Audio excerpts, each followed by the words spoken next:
Mas o meu estômago e o meu paladar são mineiros. Aí eu descobri que aqui tem uma influência forte do Rio de Janeiro. Confesso que fiquei decepcionado, mas com todo respeito aos cariocas, assim.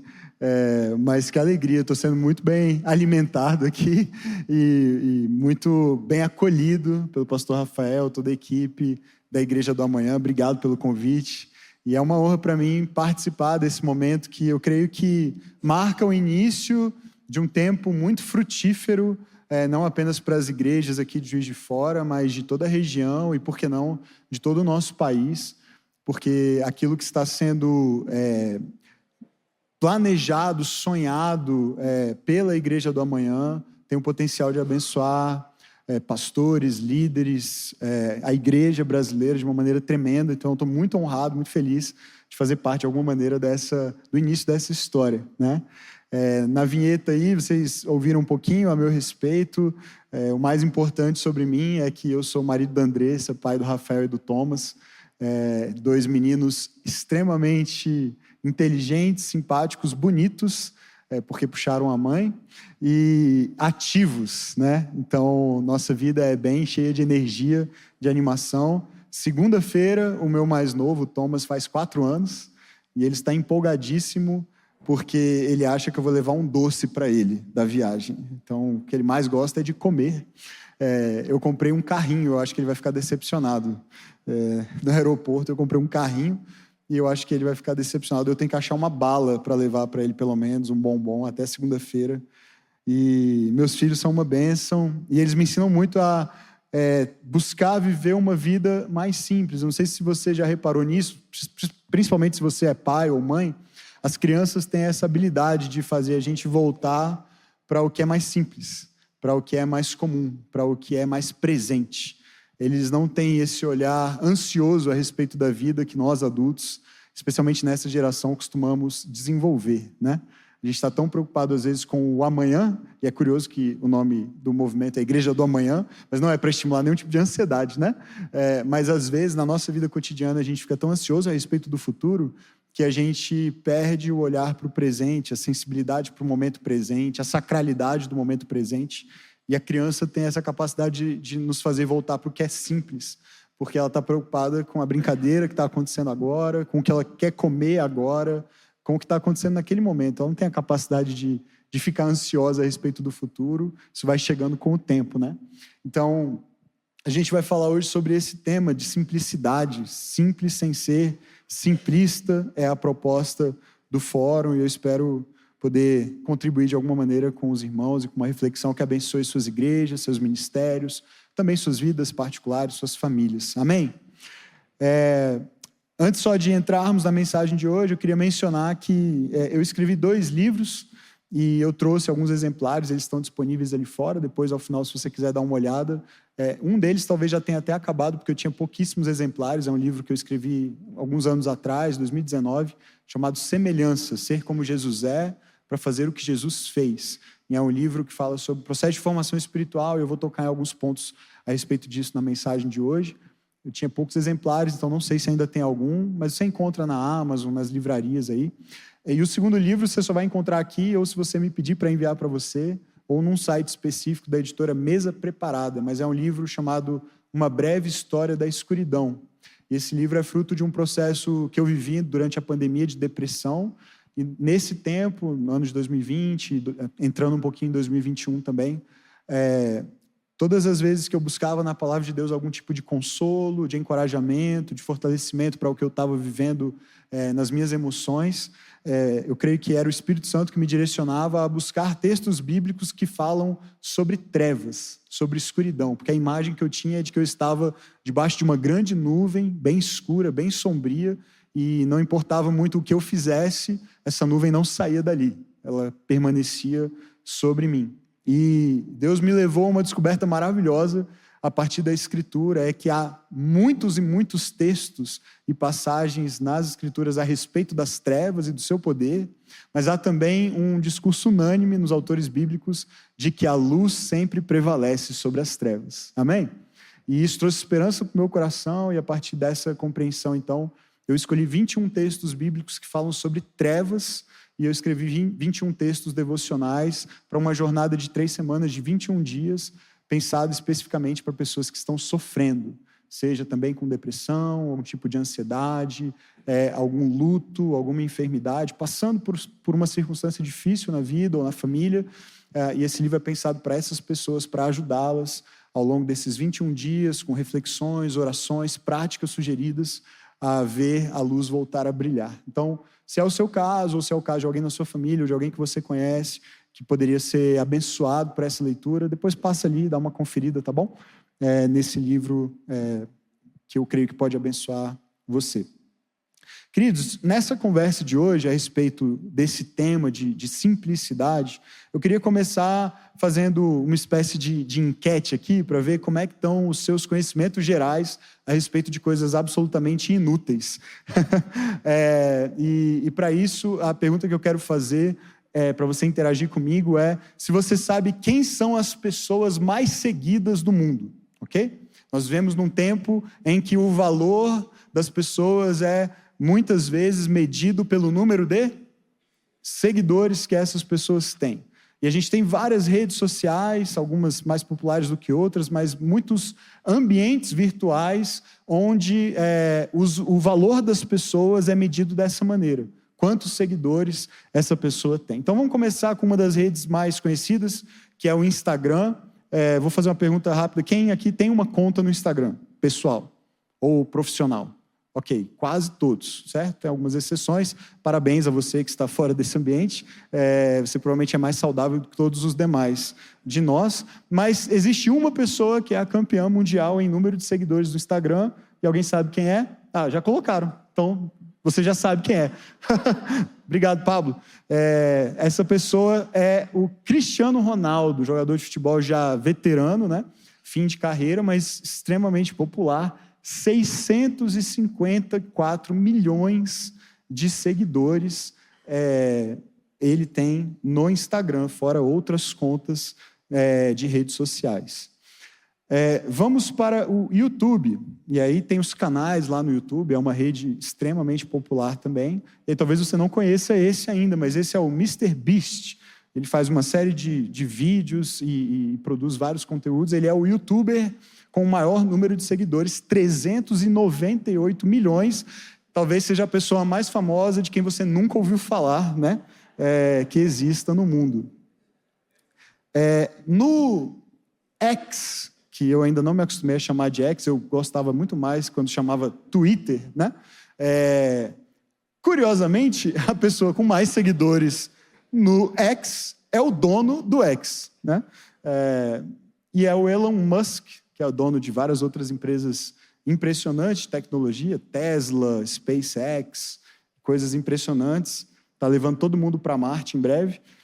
Ele tem cerca de 220 milhões de seguidores no X. Uma outra rede que a nova geração prefere e utiliza mais, eu não tenho particularmente, mas muitas pessoas têm, é o TikTok. E aí, talvez esse você também não conheça, paciência, né? Mas o Kabilame, ele é um senegalês italiano, uma combinação interessante, é um senegalês com nacionalidade italiana também. Ele tem 162 milhões de seguidores, e o mais impressionante é que ele adquiriu todos eles fazendo a mesma coisa.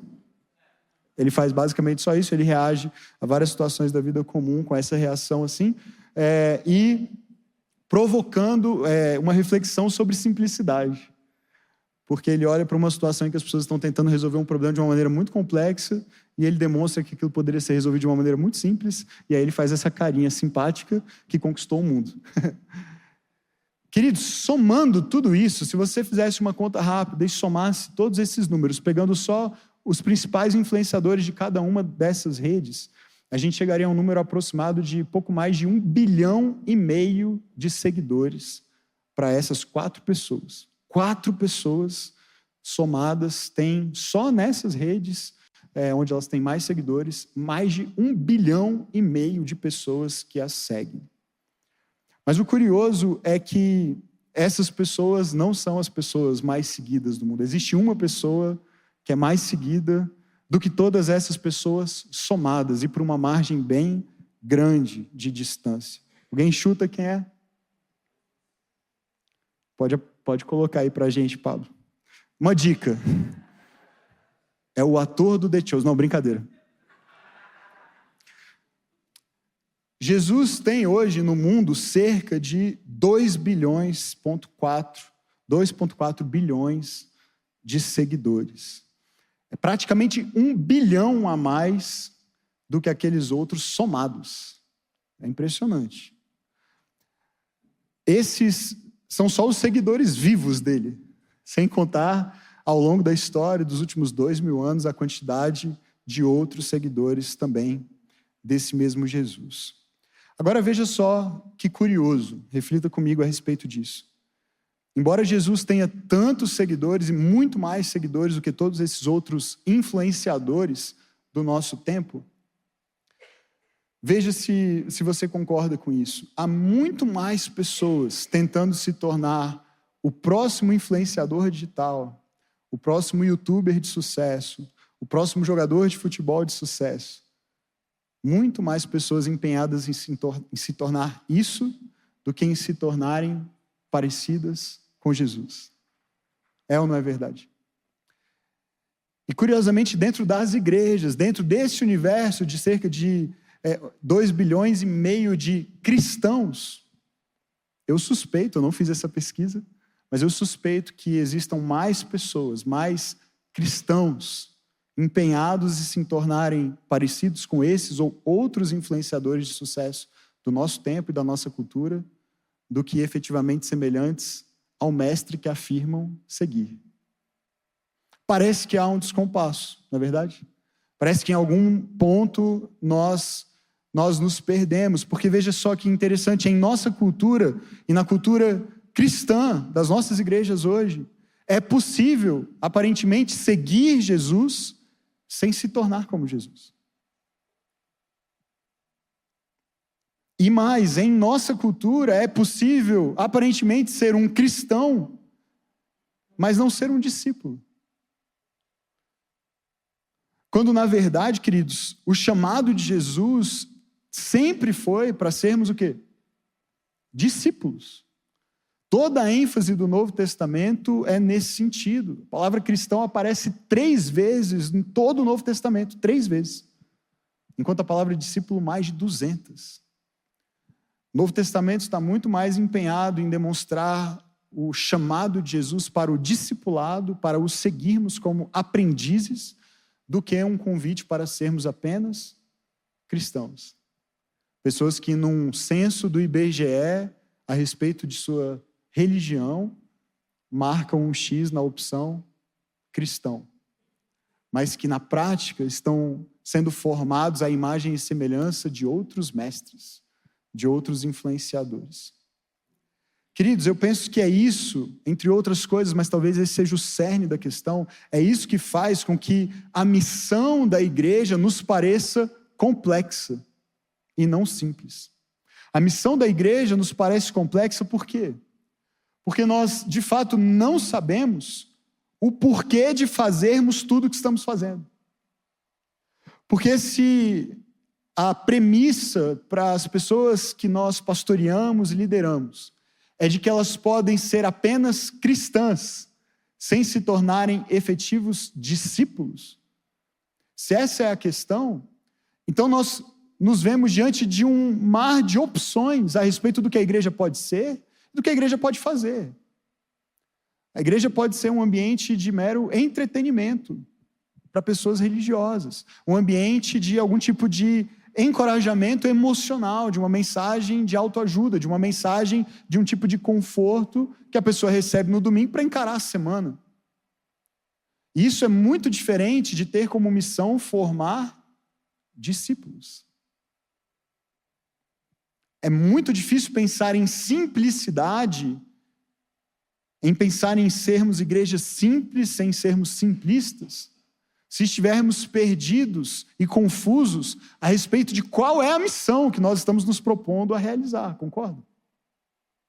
A clareza disso é fundamental. Nós precisamos entender o seguinte: a clareza do propósito simplifica a missão. Porque se eu não tenho clareza a respeito do que eu estou fazendo, do porquê eu estou fazendo aquilo na minha igreja, na minha comunidade, na minha liderança, a missão vai ficar muito complexa, no sentido de ter elementos demais, distrações demais, opções demais, atividades demais, ministérios demais, programas demais. E veja, se é confuso para nós que estamos propondo os programas, imagina para um membro da igreja.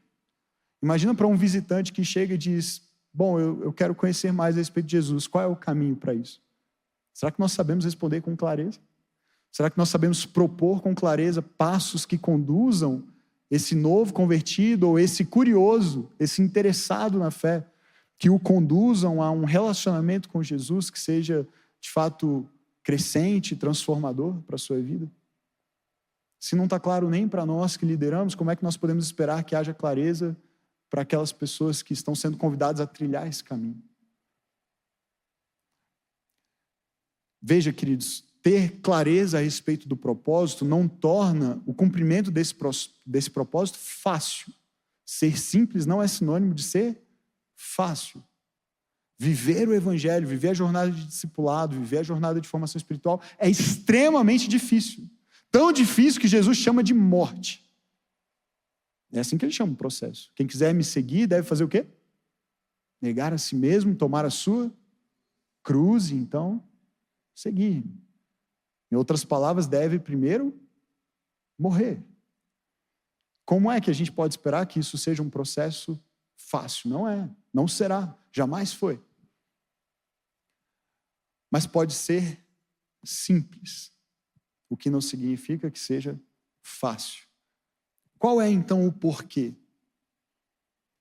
Porque a missão mais difícil para nós é não complicar as coisas, mas simplificar, torná-las mais claras, para que as pessoas saibam no que elas estão se envolvendo, com o que elas estão se comprometendo quando dizem sim para Jesus e quando dizem sim para uma comunidade de fé, quando dizem sim ao pertencimento a uma igreja local. Elas precisam saber para o que é que elas estão dizendo sim. Para o que é que elas estão dizendo sim? Você sabe responder? Qual é, afinal, o porquê? Qual é o chamado? Qual é a vocação? Qual é o propósito de ser um discípulo de Jesus? É ser matriculado no próximo curso da escola bíblica? Esse é o propósito. É servir num ministério como voluntário na igreja? É esse o propósito. É se tornar um dizimista e contribuinte fiel? Esse é o propósito. Qual é o propósito? Todas essas coisas são boas, são importantes. Mas será que esse é o propósito? Esse é o porquê? Quero propor para vocês que o porquê é algo mais ou menos como o seguinte: qual é o propósito de ser um discípulo? Jesus nos chama para o seguirmos numa jornada de transformação rumo à semelhança com Ele. Simples, não? Mas longe de ser simplista ou fácil. Na verdade, isso vai requerer absolutamente tudo de nós. Mas é simples. E se nós tivermos clareza, queridos, a respeito disso, nós conseguiremos comunicar com simplicidade e clareza um caminho que leve a esse objetivo, a esse alvo, para as pessoas que nós lideramos, que Deus nos confia para liderar. Perceba, ser humano é estar sendo formado a todo instante. Desde que nós nascemos como pessoas, seres humanos neste mundo, nós estamos num processo de desenvolvimento e formação, certo? Em todos os aspectos, físico, cognitivo, intelectual, emocional, nós estamos sendo formados e estamos nos tornando um determinado tipo de pessoa, certo? Nós podemos estar mais conscientes ou menos conscientes do que está acontecendo e de que tipo de pessoa nós estamos nos tornando. Mas o fato é que todos nós estamos sendo formados. E nós podemos estar sendo formados numa boa direção ou não. Nós podemos estar sendo formados ou deformados, dependendo do tipo de influência que recebemos, dependendo da trilha em que caminhamos nesse processo de formação.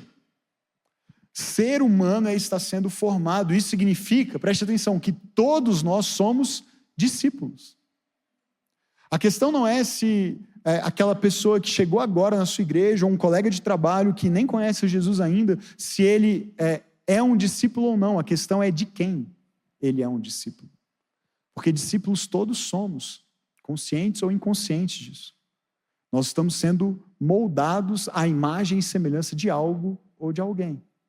Nós podemos estar sendo moldados pela cultura, pela mídia, pelos nossos influenciadores favoritos, as pessoas que nós seguimos, de quem consumimos os conteúdos. Somos moldados e formados segundo a imagem dos nossos políticos de preferência, das nossas ideologias de preferência, dos nossos professores universitários mais convincentes, dos nossos pregadores favoritos.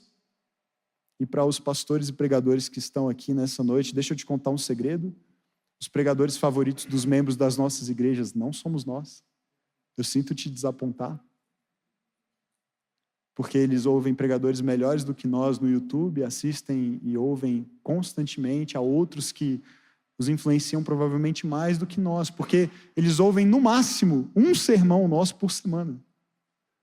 Mas eles têm centenas de sermões disponíveis, milhares, às vezes, de outros pregadores e muitos dos seus pregadores favoritos para ouvirem a semana inteira. Tem membros da minha igreja que ouvem 5, 10 sermões por semana, são viciados em sermão. Tem vícios piores que esse, né?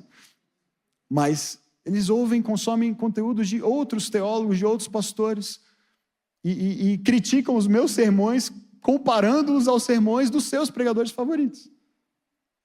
Nós podemos gostar ou não dessa realidade, o fato é que ela está posta. E, queridos, isso se aplica a nós também, pastores e líderes. Nós também corremos o risco de estarmos sendo formados mais à imagem de outros do que à imagem do Cristo a quem seguimos. É só você fazer uma conta. Quantas horas de conteúdo digital no WhatsApp, no YouTube nós consumimos e quantas horas nós dedicamos às disciplinas espirituais? Faça essa conta, essa comparação. E você provavelmente vai ver que a maior influência sobre a sua vida não é Jesus. Porque a gente consome tantas outras coisas, de tantas outras fontes, que a concorrência é quase desleal. Se você abre a sua Bíblia para uma leitura rápida de 10 ou 15 minutos por dia, você já está muito acima da média, mas aí você soma isso na semana, talvez mais uma reunião de um grupo pequeno, uma atividade ministerial, o culto de domingo. Isso dá 3 horas na semana? Quantas horas de Netflix você assiste? Quantas horas de Instagram você consome? Quantos vídeos no YouTube? Quantos memes no WhatsApp? Você vai somando os segundos e os poucos minutos e são muito mais horas que geralmente a gente dedica para a nossa formação espiritual intencional no caminho de Jesus. Eu não estou falando isso para acusar você, ok? Eu sou culpado do mesmo pecado. O que eu quero chamar a sua atenção simplesmente é para o fato de que há um caminho simples, mas extremamente desafiador, que nós precisamos, como líderes, escolher trilhar para então conduzirmos a nossa igreja nessa mesma direção. Porque a pessoa pode estar vivendo esse processo não intencional, inconsciente de formação espiritual, que ao invés de levá-la para a semelhança de Jesus, a levará a se tornar um outro tipo de pessoa, completamente diferente, distante do propósito de Deus para ela. Ou nós podemos escolher trilhar um caminho intencional e conduzir as nossas igrejas nessa direção, porque gostando ou não do resultado, o fato é esse aí. E a minha foto está aí, porque o pessoal achou legal colocar... Mas eu achei que ela ficou boa. A pessoa que nos tornaremos será semelhante à pessoa a quem seguimos. Então escolha bem a quem você vai seguir de fato. Porque você vai se tornar parecido com essa pessoa, ou com essas pessoas. Olha só o que Jesus diz, eu quero ler alguns textos com vocês hoje, mas olha o primeiro texto que eu quero abrir com vocês hoje, o que Jesus diz em Lucas, no capítulo 6, Evangelho de Lucas, capítulo 6, versos 39 e 40. Jesus fez também a seguinte comparação: pode um cego guiar outro cego? Obviamente é uma pergunta retórica, né? Ele diz, não cairão os dois no buraco? Verso 40, o discípulo não está acima do seu mestre. Mas preste atenção, todo aquele que for bem preparado será como o seu mestre. Veja se você concorda comigo, mas espiritualmente falando, queridos, o que nós mais vemos no nosso mundo evangélico brasileiro hoje são cegos guiando cegos. Não é verdade? E, consequentemente, levando uns aos outros ao buraco. Enganos, distorções do evangelho para atrair seguidores a qualquer custo. E o que Jesus está mostrando para nós aqui é que o objetivo do discipulado não é apenas adquirirmos conhecimento, informações a respeito de Deus, a respeito da Bíblia, mas o objetivo do discipulado é transformação em direção à semelhança com o mestre. Você prestou atenção nisso? O discípulo não está acima do seu mestre, mas todo aquele que for bem preparado será o quê? Será como o seu mestre. Veja, ele não diz, saberá o que o seu mestre sabe. O objetivo não é mera transferência de conhecimento. O objetivo é transformação de vida. O discípulo bem preparado será como o seu mestre. Em outras palavras, a sua vida e a expressão dessa vida, o fruto dessa vida, será semelhante à expressão e ao fruto da vida daquele a quem esse discípulo se propôs seguir. Jesus está mostrando para a gente que nós precisamos ser transformados à sua semelhança antes mesmo de pensarmos em sair fazendo alguma coisa. E ele deixa claro que isso requer treinamento. Você reparou? Aquele que for bem preparado significa que há um processo de preparação, há um processo de formação, há um processo de treinamento. E se há aqueles que são bem preparados, há também aqueles, consequentemente, que são mal preparados. E se só aqueles que são bem preparados serão como o mestre, o que será daqueles que forem mal preparados? O que será daqueles discípulos cujos processos de formação forem insuficientes e incompletos? É simples, eles não serão como o mestre. E esse é o objetivo da vida cristã. Desde o princípio, nós fomos criados à imagem e semelhança de Deus. E o pecado entra na história e distorce, embaça essa imagem. Agora ela não se reflete de forma tão nítida a partir de nós mais. Mas Deus está empenhado em redimir, em restaurar essa imagem, a sua própria imagem, em nós.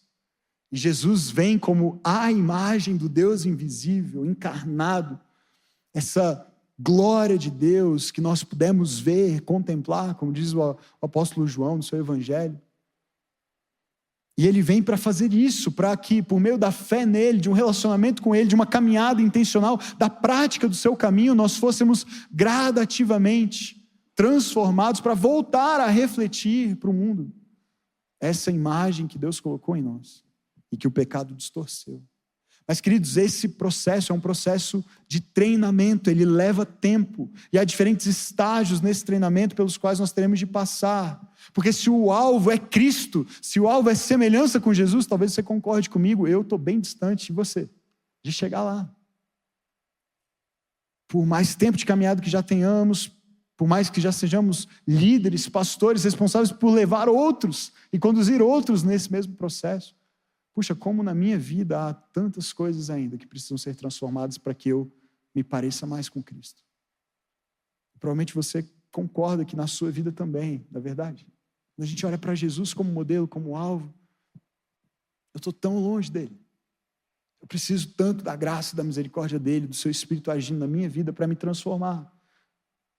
Então, como é que é essa transformação? Porque se o alvo é Cristo, eu ainda preciso ser radicalmente, profundamente transformado, mas a pergunta é como isso acontece? Porque a maioria dos discípulos de Jesus quer mudar. Faça uma enquete na sua igreja, com os seus membros, e você vai ver, se você fizer a pergunta, quem aqui gostaria de mudar, e não ser mais como é hoje, mas ser um pouco mais parecido com Jesus? Alguém em sã consciência responderia não a essa pergunta? Alguém que já anda com Jesus, que está comprometido com Ele, com certeza todos querem mudar. A pergunta não é tanto se nós queremos mudar, a pergunta é como. E é aí que a coisa fica complexa. A gente tem dificuldade de responder de maneira simples. Como as pessoas mudam? Como eu mudo? Porque a verdade, queridos, é que muitas vezes nós nos vemos empacados na nossa própria jornada de formação espiritual. E aí, se nós não estamos mudando, como é que nós esperamos que as pessoas que nós estamos liderando mudem? Se nós somos os mesmos, e a nossa vida cristã é exatamente igual que era 1 ano atrás, 2 anos atrás, 5 anos atrás, 10 anos atrás, 30 anos atrás, como é que nós vamos conduzir outras pessoas num caminho de transformação? E aí a gente complica as coisas, a gente vai criando eventos, programas, cursos, ministérios, conferências. E todas essas coisas podem ser muito boas, mas elas podem ser também extremamente confusas e se tornarem só ativismo religioso, que não leva à verdadeira transformação. Percebe? Olha o que o Dallas Willard diz a respeito disso. O maior desafio que o mundo de hoje enfrenta, com todas as suas necessidades de partir o coração, é saber se aqueles que se identificam como cristãos se tornarão discípulos, estudantes, aprendizes, praticantes de Jesus Cristo, aprendendo firmemente com Ele a viver a vida do reino dos céus em cada área da existência humana. Veja, esse é o maior desafio, essa é a maior questão, não outra. A gente olha para a cultura, a gente olha para os desafios da igreja, a gente olha para o ambiente político, ideológico, polarizado, a gente olha para a ideologia de gênero, a gente olha para as divisões eclesiásticas, denominacionais, e a gente pensa que esses são os desafios. Mas, queridos, imaginem se todos aqueles que no nosso país, nas nossas igrejas, se identificam como cristãos, vivessem como discípulos. Como seriam as nossas igrejas? Como seriam as nossas cidades? Como seria o nosso país? É disso que o Dallas Willard está falando. A transformação é possível, mas é um caminho que nós precisamos decidir trilhar de forma intencional, uma reorganização intencional de vida. Por quê? Porque, queridos, a maior bênção que nós podemos oferecer para o mundo, o maior presente, o maior serviço que a igreja pode oferecer, é a nossa própria semelhança com Jesus. A nossa própria semelhança com Jesus é a maior bênção que podemos dar a um mundo que em nada se parece com Jesus. A maior bênção que nós podemos oferecer para o mundo não é um ministério incrível, uma música maravilhosa, um espaço, uma estrutura lindos como a Igreja Presbiteriana Conexão tem, não é um serviço social maravilhoso que atende várias necessidades da cidade, embora isso seja maravilhoso e necessário também. Mas a maior bênção que nós podemos oferecer para o mundo é quem nós somos, as pessoas que nós estamos nos tornando, para que o mundo veja Cristo em nós. Esse é o propósito de Deus. Veja o que Paulo escreve aos Romanos, no capítulo 8, verso 29, desde a eternidade, esse é o plano de Deus. Olha só, Romanos 8, 29, pois aqueles que de antemão conheceu, também os predestinou. Para quê? Para irem para o céu quando morrerem? Não, é muito além disso e começa muito antes. Começa aqui, começa agora. Ele nos predestinou para sermos conformes à imagem do seu Filho, a fim de que ele seja o primogênito entre muitos irmãos. Em outras palavras, Deus está empenhado em formar uma família. E nessa família em que nós somos irmãos uns dos outros, Jesus é o irmão mais velho, ele é o primeiro, e é a imagem dele que nós somos chamados a refletir, é a semelhança dele que nós somos chamados a nos tornar. E esse é o propósito, não há outro. Veja como é simples, mas longe de ser simplista, longe de ser fácil. É a maior missão, é a missão mais desafiadora de tudo, formar Cristo em nós. É o que o Espírito está fazendo, é o que Ele quer fazer, é o que Deus, desde a eternidade, decidiu fazer por graça. Formar Cristo em nós. E nós estamos nos debatendo e dividindo e desgastando em tantas outras coisas, quando só uma importa. De novo, Dallas Willard, olha o que ele diz. Ser um discípulo de Jesus significa aprender com Ele a como conduzir a minha vida, como ele a conduziria se fosse eu. Se ele estivesse no meu lugar, em minha vocação, meus relacionamentos, se ele tivesse a minha saúde, o meu corpo, o meu status, a minha posição. Ou seja, é um relacionamento contínuo por meio do qual todas as dimensões da nossa personalidade passam a amar a Deus. Isso é uma missão para a vida inteira, concorda? Não dá nem tempo de se ocupar com outra coisa. Isso aqui vai tomar todo o nosso tempo, toda a nossa energia, todos os nossos recursos. As nossas igrejas deveriam estar empenhadas em fazer isso. Criar as estruturas e os processos que ajudem, que facilitam que isso aconteça, que esse objetivo seja atingido. Formar Cristo em nós. Ensinar as pessoas a viverem as suas próprias vidas, como se Jesus as estivesse vivendo. Na prática, como isso acontece? Eu quero olhar para vocês para um texto muito conhecido, porque já que é para falar sobre simplicidade, eu preciso ser simples. Um texto simples, mas eu acho que em nada simplista. Um texto que vocês certamente conhecem muito bem. Mas eu quero olhar para como a primeira comunidade de discípulos de Jesus entendeu e praticou isso. E se organizou de maneira simples, em ritmos que promoveram exatamente esse objetivo, a formação espiritual nessa comunidade. Atos capítulo 2. Se você tem a sua Bíblia aí, pode abrir ou acompanhar nas telas. Eu tenho até que horas, pastor Rafael? São 8h39, mas tem até as 9, tá bom.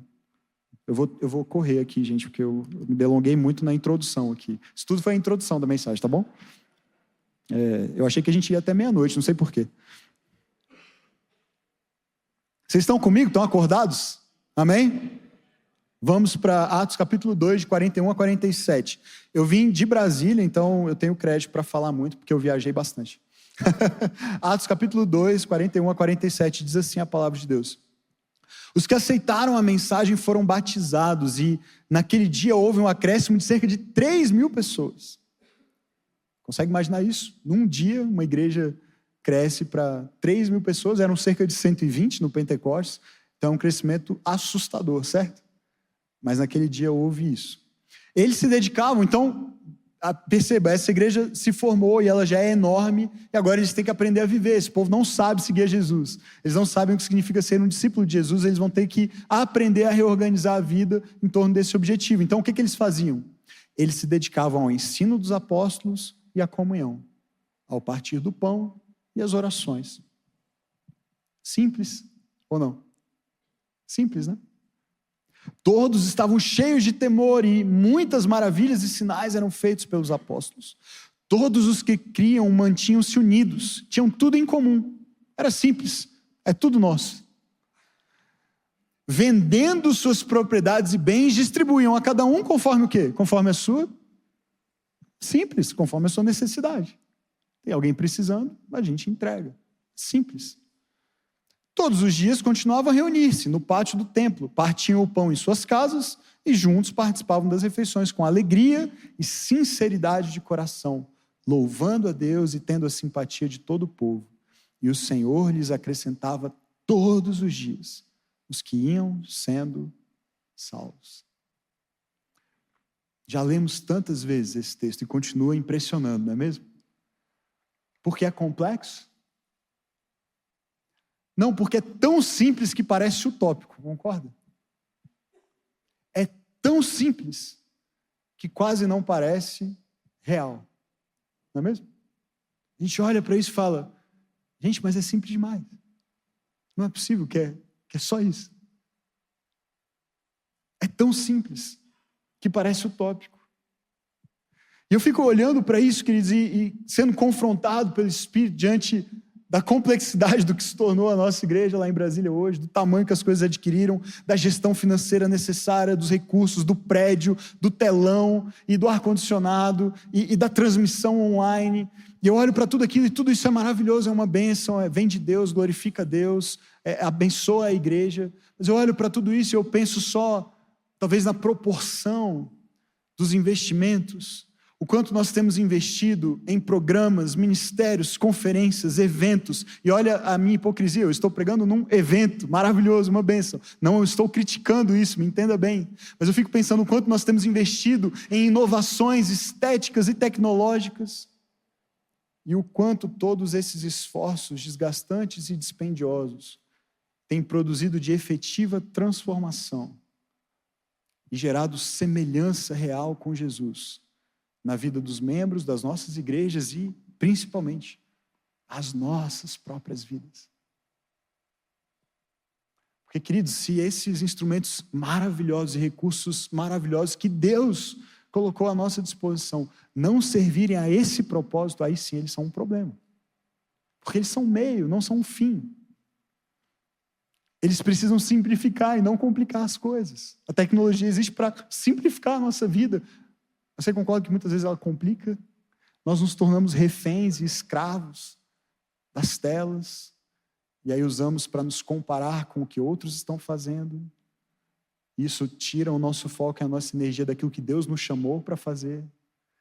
E ao invés de simplificar, complica aquilo que deveria ser realmente o foco. Me parece, queridos, que essa igreja primitiva entendeu que há alguns ritmos simples, ritmos muito simples da vida em comunidade, que precisam ser a nossa prioridade, a fim de que as nossas igrejas produzam discípulos que simplesmente se pareçam com Jesus. É simplesmente isso que é necessário, não outras coisas. Quais são esses ritmos, rapidamente? Os ritmos da vida em comunidade. 3, pelo menos, que eu vejo nesse texto: formação, comunhão e missão. E se a gente fosse ser bem preciso, caberia tudo dentro do primeiro, porque comunhão e missão fazem parte do processo de formação, mas apenas por razões didáticas eu quis separar para conversar um pouquinho sobre cada um deles com vocês hoje. Veja de novo os versos 42 e 43 para a gente pensar nesse primeiro, a formação. Eles se dedicavam ao ensino dos apóstolos e à comunhão, ao partir do pão e às orações. Todos estavam cheios de temor e muitas maravilhas e sinais eram feitos pelos apóstolos. Veja, queridos, que nessa comunidade da igreja primitiva acontecia ensino, aconteciam relacionamentos, uma vida em comunidade rica, de partilha, de troca, de compartilhamento, e havia a prática das disciplinas espirituais, o que resultava em manifestações extraordinárias do Espírito. Havia a presença do Espírito no meio deles, e sinais e maravilhas eram operados. E tudo isso acontecia nesse ambiente de encontro, de vida compartilhada. Queridos, o que define uma comunidade de fé é a disposição de cada membro dessa comunidade de reorganizar a sua vida em torno dessas novas prioridades. Lembre-se que havia 3.000 novos cristãos adicionados da noite para o dia, literalmente, a essa comunidade. E agora todos eles precisam ser conduzidos a um processo de formação. Eles não têm ideia do que significa seguir a Jesus. Eles só sabem que algo extraordinário aconteceu, eles testemunharam o Pentecostes, eles ouviram a pregação de Pedro e foram convencidos pelo Espírito a crer. Ponto. Eles não sabem mais nada além disso. E agora, o que nós fazemos? E é isso que aqueles apóstolos, aqueles líderes, aqueles pastores dessa comunidade propuseram, como um novo estilo de vida. Vocês precisam agora reaprender a viver. Vocês vão aprender a viver como cidadãos de um outro reino. A lógica imperativa aqui para vocês não é a lógica que prevalece na cultura. No contexto ali, dominados pelo Império Romano, pela cultura greco-romana, ou mesmo pela cultura judaica e a submissão à lei mosaica, muitas coisas agora serão diferentes. Vocês precisam aprender a viver essa nova vida debaixo dessa nova aliança e dessa nova realidade que o reino dos céus é chegado entre nós. E que pelo Espírito vocês são agora participantes desse reino. Essas novas prioridades, essas novas práticas caracterizam essa vida no reino que Jesus inaugurou. E é nesse ambiente de fé, de ensino sólido e fiel, de comunhão profunda, que os sinais e maravilhas acontecem. E isso descreve, queridos, um grupo de pessoas que estão comprometidas entre si, a se esforçarem para aprender a viver de uma nova maneira. Será que a gente pode dizer o mesmo das nossas igrejas? Será que é isso que tem caracterizado as nossas comunidades locais? Grupos de pessoas que estão comprometidas a reorganizarem suas vidas por inteiro, para não simplesmente adicionarem Jesus a uma agenda já corrida e apertada, como um fardo, como um peso, porque agora, além de viver toda a minha vida, eu preciso também achar tempo para orar, para ler a Bíblia, para jejuar, para ir à igreja, para servir no ministério, para fazer cursos, para participar dos programas e eventos da igreja? Ou será que Jesus é o centro em torno do qual tudo mais é rearranjado? Porque o foco é Ele, é aprender a ser como Ele, é se tornar como Ele, é segui-lo. E tudo mais segue debaixo dessa prioridade. A nova maneira de viver é essa: ensino, prática, vida em comunidade, e ao longo do tempo e por meio das dificuldades, na presença e no poder da pessoa do Espírito Santo, essa formação espiritual vai acontecendo. E há um elemento fundamental para isso, que é que esse processo não pode acontecer no isolamento. O que complica muitas vezes a vida na igreja é porque é um aglomerado de pessoas que se reúnem aos domingos, mas que depois saem para viver esse processo por conta própria, durante a semana, sozinhas, isoladas umas das outras. Quando, na verdade, queridos, esse processo de formação só funciona em comunidade. E essa vida em comunidade precisa extrapolar o domingo, precisa extrapolar a reunião que acontece no auditório.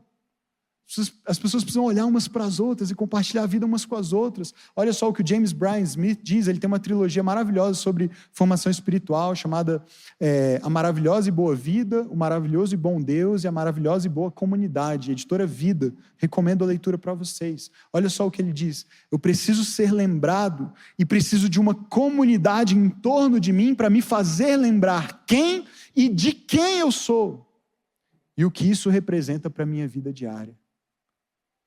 Porque se eu andar sozinho, eu vou me esquecer.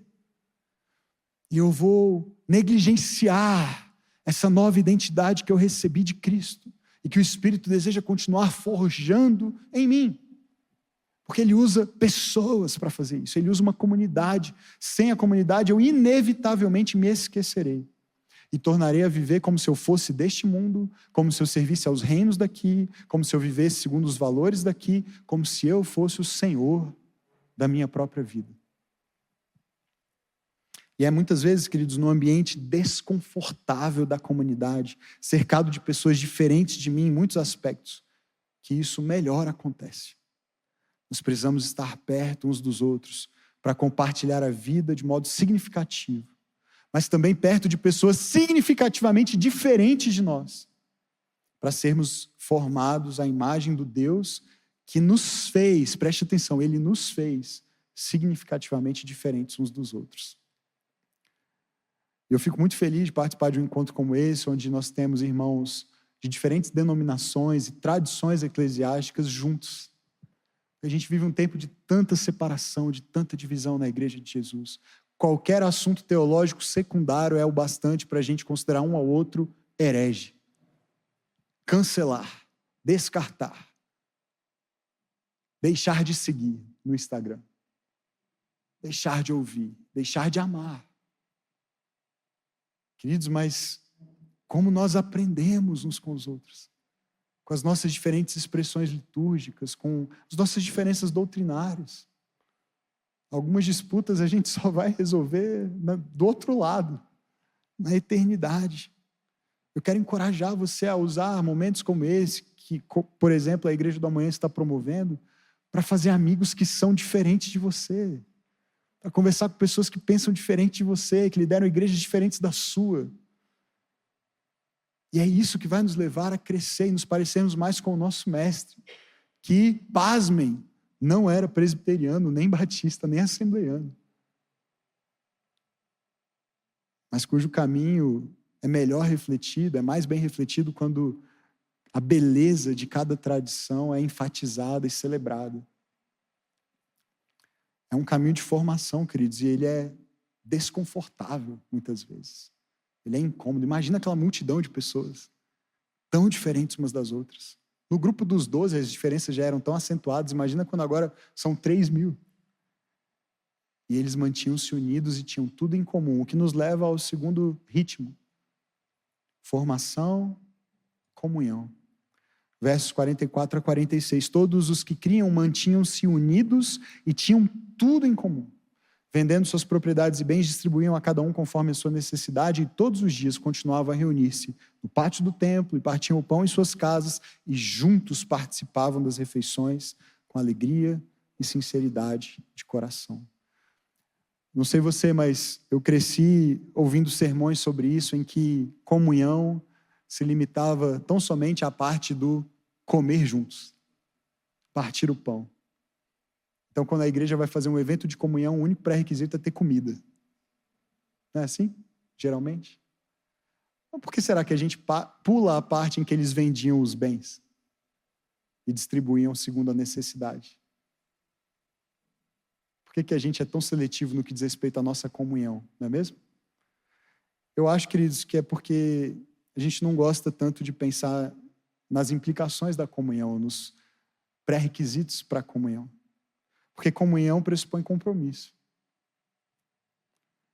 Veja, eles se reuniam regularmente, reuniões grandes no templo, reuniões pequenas nas casas. E sim, eles comiam juntos, e comer juntos é maravilhoso, e é parte do que é viver em comunhão. Mas veja, nessas reuniões em lugares diferentes, com pessoas diferentes, qual é o ponto comum em todos esses ambientes e encontros? O compromisso de estarem juntos e cuidarem uns dos outros nas suas necessidades. E é isso que é comunhão, queridos. Pense bem, essas pessoas acabaram de se conhecer, acabaram de ser integradas à família da fé, e elas estão vendendo os seus bens, porque há irmãos e irmãs em necessidade. Veja o nível de comprometimento necessário para que a gente possa chamar de koinonia, para que a gente possa chamar de comunhão. Ter em comum. Ter em comum. Não só o que sobra. Então, preste atenção, queridos. Comunhão não é conveniente. E não pode ser reduzido ao que é conveniência. Preste atenção. Se a nossa convivência só acontece dentro das minhas condições, o que eu tenho não é comunhão, é conveniência. Vou falar de novo. Se a convivência só acontece dentro das minhas condições, não é comunhão, é conveniência. Eu estou naquele relacionamento porque ele me acrescenta algo, porque ele me beneficia, porque eu posso ganhar algo a partir da relação com aquela pessoa. Isso não é comunhão, isso é conveniência. Isso é troca de favor, isso é interesse. Isso pode ser chamado de networking. E eu suspeito que na igreja, às vezes a gente esteja substituindo a amizade, comunhão, fraternidade por networking. Esse relacionamento me interessa, me favorece, me beneficia de alguma maneira, eu mantenho. Passou a não me interessar e não me favorecer, eu descarto. Eu mudo de grupo pequeno porque ficou inconveniente. Eu mudo de igreja porque ficou inconveniente. Não me parece que era isso que essa igreja vivia, queridos. Veja, é muito simples. Está muito longe de ser simplista, concorda? É muito simples. Tem alguém precisando de alguma coisa, o que a gente pode vender para suprir essa necessidade? É simples. Jesus não nos chama para uma vida conveniente e confortável, mas para a beleza e o milagre do crescimento e da amizade em meio às inconveniências e desconfortos. Olha o que diz o Dr. Joseph Hellerman, do livro Quando a Igreja Era uma Família. Relacionamentos interpessoais de longa duração são o teste do genuíno progresso na vida cristã. Relacionamentos interpessoais de longa duração são o teste do genuíno progresso na vida cristã. Querido, sabe qual é a nossa responsabilidade? Nossa simples responsabilidade como pastores e líderes? Criar nas nossas igrejas ambientes e estruturas que favoreçam isso. Ambientes e estruturas que favoreçam isso. Esse é o nosso papel. Ambientes e estruturas que favoreçam o desenvolvimento desse tipo de relacionamento, marcado por vulnerabilidade e profundidade. Quais são os ambientes na sua igreja que favorecem isso hoje? Onde é que isso acontece? Em qual ambiente? Em qual programa? Em qual ministério? Em qual encontro? Talvez seja uma boa reflexão para nós. Por fim, a missão. terceiro ritmo dessa comunidade que vivia essa vida tão simples, mas nada simplista.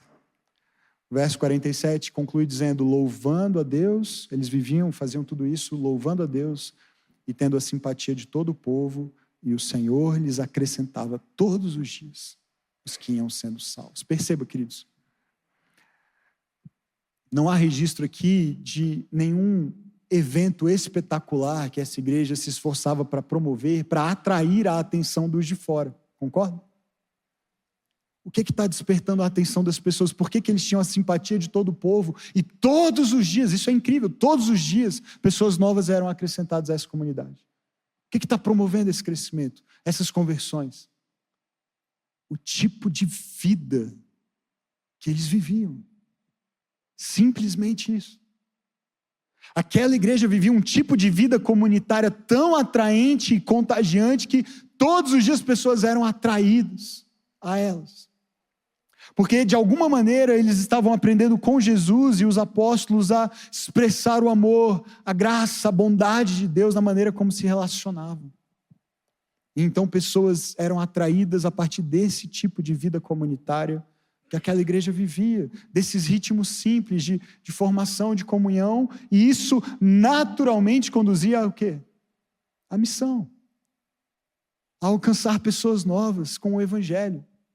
E aí, uma vez que essas pessoas eram alcançadas, o que é que elas iam ser conduzidas a fazer? Elas iam se dedicar ao ensino dos apóstolos, à comunhão, ao partir do pão, às orações. Elas iam se reunir de casa em casa e no templo, e elas iam aprender que assim como alguém tinha vendido alguma coisa para suprir uma necessidade que ela tinha, ela seria naturalmente impelida pelo Espírito e a generosidade marcante nessa comunidade a fazer o mesmo, quando um outro irmão passasse por necessidade.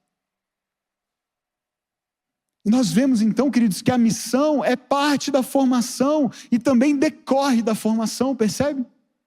Essa igreja que está empenhada em formar discípulos que estão sendo transformados de fato à semelhança de Jesus, essa igreja naturalmente é uma igreja missional. É uma igreja que alcança, que atrai, que forma outros e envia outros para viverem um tipo de vida que atrai as pessoas, que transforma, que impacta pessoas. Porque à medida que aprendemos a viver de acordo com a nova realidade de quem nós somos em Cristo, esse passa a ser o resultado natural. É claro, a gente lê, eles contavam com a simpatia de todos, mas avança no livro de Atos, você vai ver perseguição, você vai ver divisão e intriga acontecer no meio da igreja, confusões, disputas. Não é uma igreja perfeita, não é uma igreja livre de problemas, mas é uma igreja que está vivendo esse processo com todos os desafios e tropeços e dificuldades, está vivendo esse processo de crescer em semelhança com Cristo. E as pessoas percebem isso e têm simpatia por isso e são atraídas por isso. De novo, James Bryan Smith, olha só, em síntese, a igreja está pedindo que as pessoas que fazem parte dela reflitam a glória que já existe nelas. Nós somos fortalecidos quando nos conectamos a Deus. Cristo, que agora habita em nós, revela-se no partir do pão, da mesma forma que o fez no caminho de Emaús. O Espírito que nos guia usa as nossas habilidades únicas como dons a serviço de outros aprendizes, e aqueles que permanecem na força do reino oferecem naturalmente os seus recursos àqueles que estão necessitados. E aí, repare nessa frase, isso é muito importante, é isso que torna o processo simples. Olha como ele conclui, ele diz, isso é o que nós fazemos naturalmente. Em outras palavras, isso não é extraordinário, essa é a vida comum de uma comunidade de seguidores de Jesus. Ou, pelo menos, deveria ser. Quando a gente olha, queridos, honestamente para as nossas igrejas, a gente pode afirmar que é isso que nós fazemos naturalmente. E se não é possível dizer que sim, talvez a gente precisa se refletir se o nosso foco está no lugar certo. Se nós estamos enxergando com clareza e simplicidade qual é, de fato, a missão. Porque, queridos, o que está em jogo vai muito além de nós. A nossa formação espiritual não é apenas sobre nós. Nós estamos sendo formados à imagem de Cristo em favor dos outros. Lembra o que eu disse? O melhor que nós temos para oferecer ao mundo é quem nós estamos nos tornando. É a pessoa que nós estamos nos tornando. Por isso a obra do Espírito em nós, queridos, de formar Cristo em nós, tem o propósito de nos unir como seu povo e também de nos mover na direção de outros. Nós somos transformados em favor dos outros pelo Espírito. E o Espírito produz um tipo de fruto em nós que é para servir de alimento para outros que têm fome. Que fruto é esse, queridos? Que nós desesperadamente precisamos ver sendo produzidos na nossa vida. Eu estou concluindo. Creio que ninguém entendeu melhor de que fruto Jesus falou quando lá em João 15 disse: eu sou a videira, vocês os ramos, sem mim vocês nada podem fazer, mas se vocês permanecerem em mim, como esses ramos ligados à videira, vocês vão produzir muito fruto, e um fruto que permanece. Acho que ninguém entendeu melhor de que fruto Jesus estava falando, porque às vezes a gente interpreta isso com uma igreja que cresce muito, uma igreja que faz uma obra social incrível, uma igreja que envia muitos missionários, tudo isso é maravilhoso. Mas acho que há algo ainda anterior e mais fundamental e mais básico e mais essencial do que isso. Eu acho que quem entendeu isso melhor foi Paulo, quando lá em Gálatas 5 ele descreve o fruto do Espírito. Ele diz: o fruto do Espírito é amor, alegria, paz, paciência, amabilidade, bondade, fidelidade, mansidão, domínio próprio. Queridos, é difícil pensar numa lista mais simples do que essa, não é mesmo? E ainda assim, quantos de nós podem com segurança afirmar que esse é o fruto mais comum e constante que a sua vida tem produzido? É simples, mas está longe de ser simplista e fácil. Mas esse é o alvo. Nós seremos medidos a partir desta lista, não do tamanho das nossas igrejas, não pelo número de seguidores nas nossas redes sociais, não pelo número de curtidas nos nossos posts e vídeos, não pelas palestras e livros e produções impressionantes. Nós seremos medidos a partir deste fruto.